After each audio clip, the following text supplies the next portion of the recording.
Salve, minha rapaziada, sejam bem-vindos a mais um giro de notícias do nosso Vascão. Vídeo de hoje, vamos trazer todos os detalhes da reta final da preparação do Vasco aí, visando a partida dessa quarta-feira contra o Atlético Paranaense, valendo vaga nas semifinais da Copa do Brasil. E não podemos esquecer que final de semana tem clássico contra o Flamengo, né? Partida aí muito importante para o Vasco seguir crescendo dentro do Campeonato Brasileiro e conseguir dar uma resposta ao torcedor depois da goleada histórica sofrida no primeiro turno da competição, que infelizmente vai ficar marcada, né, na história do nosso clube. Então a gente vai trazer para vocês aí tudo sobre a preparação, né, sobre o que a gente pode esperar da equipe vascaína nessas duas partidas, e também vamos falar sobre outros assuntos, porque o Pedrinho, nosso presidente, ontem deu uma entrevista e abriu o jogo, tá? Falou sobre vários assuntos, falou sobre o relacionamento dele com a 777, falou como ele está lidando com todas as questões financeiras, né? As dívidas acumuladas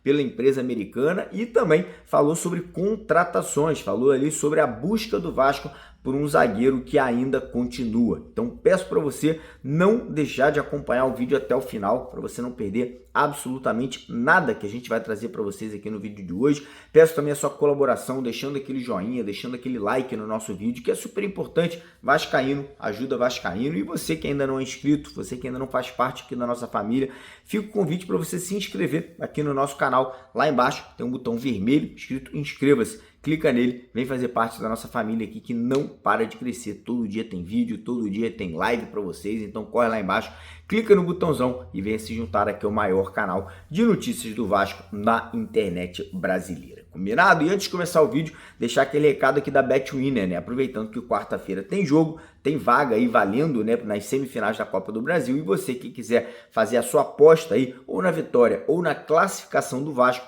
a Betwinner está dando para você de graça, uma aposta no valor de R$50. Então, se você, vou dar um exemplo aqui, tá? Pegar esses R$50 e apostar na classificação do Vasco para as semifinais, você vai estar colocando no bolso aí, no mínimo, R$150. Então, corre lá no primeiro comentário fixado, clica no link da Betwinner e não para por aí. Todo mundo que se cadastrar, além dos R$50, ainda ganha 130% de bônus no primeiro depósito e vai participar de um sorteio de 5 uniformes, número 1, né, do uniforme preto do Vasco nessa quarta-feira. Então não perca tempo, promoção tem tempo limitado, vai ser só até hoje. Então corre lá embaixo, clica no link e faça a sua participação, beleza? Então bora começar o vídeo falando aí, obviamente, da preparação, né, do Vasco visando esse jogo de quarta-feira, um jogo super importante. O Vasco não chega nas semifinais da Copa do Brasil, há muito tempo. Arrisco a dizer que talvez desde 2011, né, que foi ali o último título do Vasco ali de grande expressão, que foi justamente da Copa do Brasil contra o Coritiba. Então é muito importante que o Vasco consiga segurar a emoção. A gente vai com uma vantagem boa, vencemos o primeiro jogo por 2-1, então a gente tem aí a condição de até sair de lá com um empate e garantir a classificação. É óbvio que o ideal é fazer um bom jogo, sair com uma vitória, sair ali com mais moral, com mais confiança, mas é um jogo de Copa, é aquele jogo pegado, é aquele jogo tenso, contra um adversário que historicamente o Vasco tem dificuldade de enfrentar fora de casa. Então o importante nesse momento é foco, colocar a cabeça no lugar, não deixar se abalar se o Atlético Paranaense começar melhor o jogo. Então o Vasco tem que estar ali centrado, levando o jogo ali a banho-maria, e quando tiver a oportunidade de sair no contra-ataque, de explorar um erro, que a gente consiga marcar um golzinho e jogar ainda mais pressão para o lado de lá. Infelizmente temos uma notícia aí que preocupa um pouco, tá? Felipe Coutinho, que vinha treinando normalmente junto com o restante da equipe, né, vinha fazendo todas as atividades ali de campo e bola, nos últimos 2 dias não participou das atividades em campo com os jogadores. Ele ficou treinando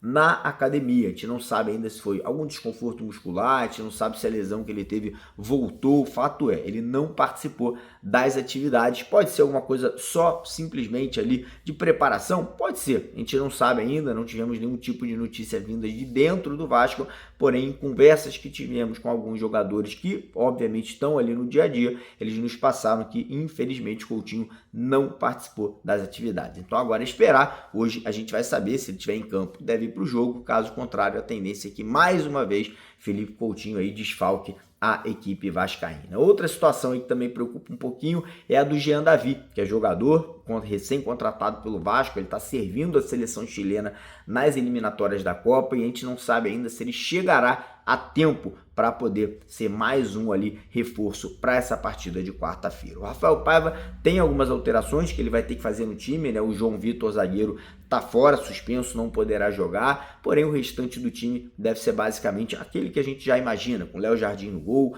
PH na lateral direita e Piton na lateral esquerda, Maicon e o Léo Pelé na zaga, meio de campo com Hugo Moura, Matheus Cocão ou Sforza e Dimitri Payet, e lá na frente a gente deve ter aberto pelo lado direito o Emerson Rodrigues, aberto pelo lado esquerdo, David ou o Ryan, e centralizado Pablo Verratti, né? Lembrando que o Ryan jogou ontem pela seleção brasileira sub-20 e fez mais um gol, 2 jogos e 2 gols do menino Ryan servindo a seleção brasileira. Então agora é aguardar, assim que a gente tiver notícias do treinamento dessa manhã, a gente traz para vocês aqui no vídeo de hoje à tarde, então fiquem ligados, fiquem aí antenados para vocês não perderem o que a gente vai estar trazendo para vocês aí nos próximos vídeos. Combinado? Bora falar agora sobre outros assuntos importantes.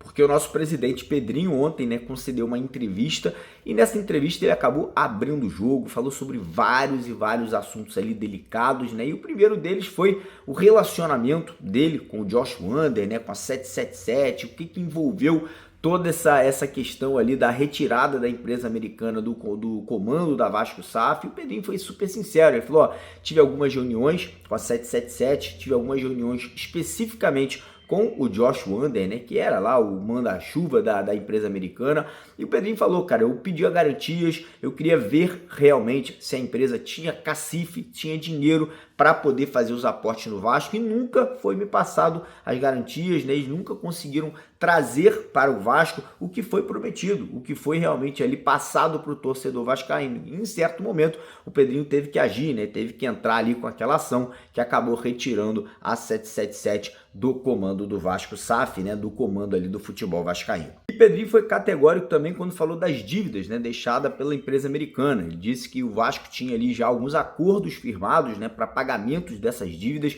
e acordos aí que dividiam dívidas ali em 3 vezes, 5 vezes, e o Pedrinho falou, o que eu tive que fazer foi pegar essa dívida que de repente a gente ia pagar em 3 ou 5 parcelas e estender para pagar em 30 parcelas para que o Vasco continuasse sobrevivendo, né? Continuasse respirando. Então olha o ponto que a empresa deixou, né, toda essa situação, né, toda essa catástrofe financeira que acabou caindo nos colos do Pedrinho. Outro assunto que ele também tocou foi a folha salarial do Vasco. Ele falou que hoje o Vasco tem um dos elencos mais caros do futebol brasileiro em relação à folha salarial. O Vasco tem entre os 5 clubes de Série A do Campeonato Brasileiro que mais pagam salário. Acredito aí que a folha deve estar entre 15 a 20 milhões de reais.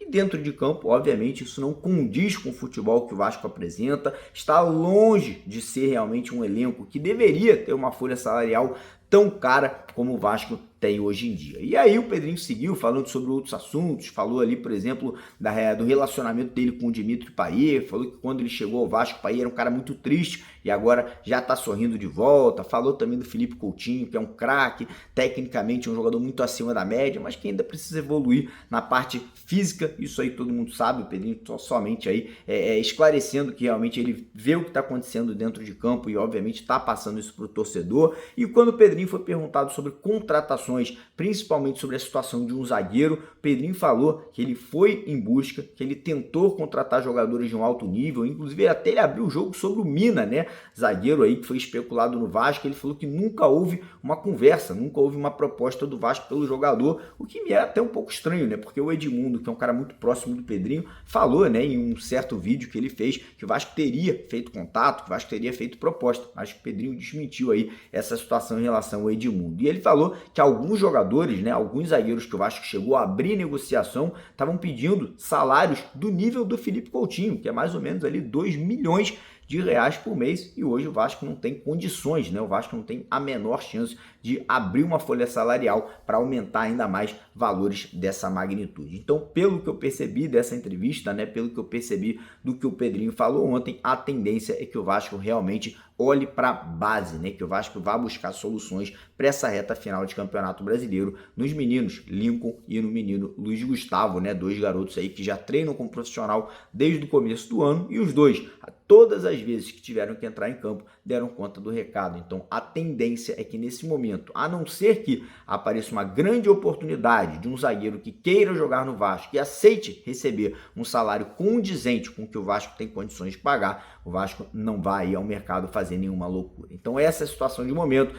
E antes da gente terminar o vídeo, não podia esquecer, nosso querido estagiário aí, o nosso Gustavo Ribeiro, vai estar trazendo para vocês novidades aí justamente sobre essa situação de zagueiros, né? Ele vai fazer uma análise muito bacana aí, que ele vai estar trazendo para vocês aqui em relação a tudo isso, beleza? Então fica agora com o Gustavão aí, e assim que terminar o vídeo, não esquece, deixa o like, compartilha e dá aquela moral se inscrevendo aqui no canal. Valeu!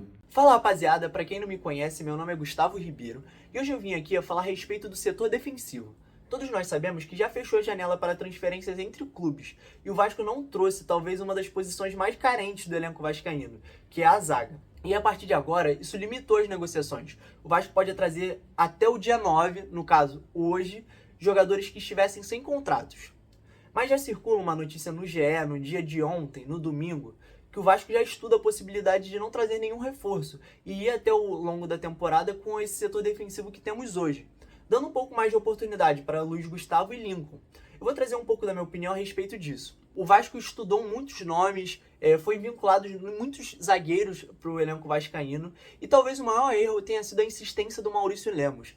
Não por ele ser um mau zagueiro, muito pelo contrário, é um zagueiro qualificado que já atuou na Europa, foi titular do Atlético Mineiro na temporada passada, mas talvez o Vasco tenha ficado, circulam notícias que o Vasco ficou cerca de uma semana esperando a resposta do Maurício Lemos, e por ser, de acordo com o que noticiam, questões financeiras entre o jogador e o clube mineiro fez com que essa negociação não fosse para frente.